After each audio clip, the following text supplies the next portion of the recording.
According to Civil Aviation, the old structure had caused the congestion, which could easily spread COVID-19 as extra measures had to be taken.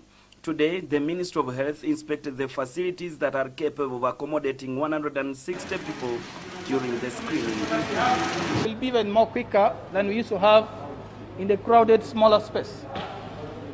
The development comes as government prepares to return thousands of Ugandans stranded abroad due to COVID-19 restrictions.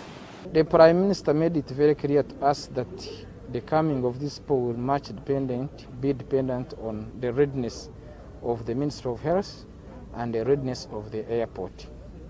There is a tent for screening of both departure and arrivals. Entrance samples designed to be taken on the spot. For the current SOP, we have to take your samples. So you enter in the third tent, where lab technicians will be on standby to take your samples. After that, you go back to the documentation, we approve that your sample is taken, we release you to go to immigration. According to Civil Aviation Authority, the new guidelines have also been issued to the airlines in order to meet the intended standards. We've had a number of exercises with them there. They have to release 50 passengers at a time from the aircraft to enter into this tent.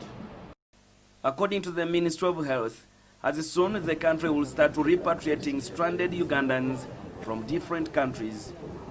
Repatriation of Ugandans stranded abroad is expected to start any time.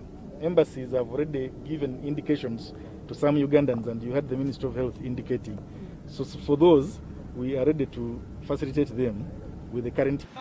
Upon inspection, the Ministry of Health questioned the aeration of the tents before they seek to use them. Circular movement of flow now inside, which is SC-like, is very good for spread.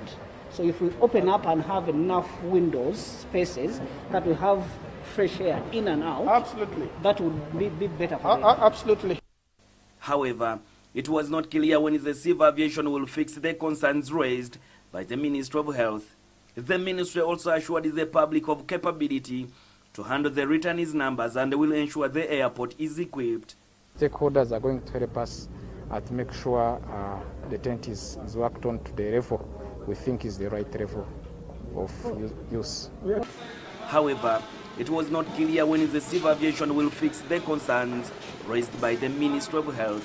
According to the Civil Aviation, the concerns by the Ministry of Health in making sure there is improvement in the aeration system of the tents will depend on how the National Task Force will support them financially to make sure that the facility is ready as soon as possible. Kamara Ivan Walnyolo, NTV in Entebbe.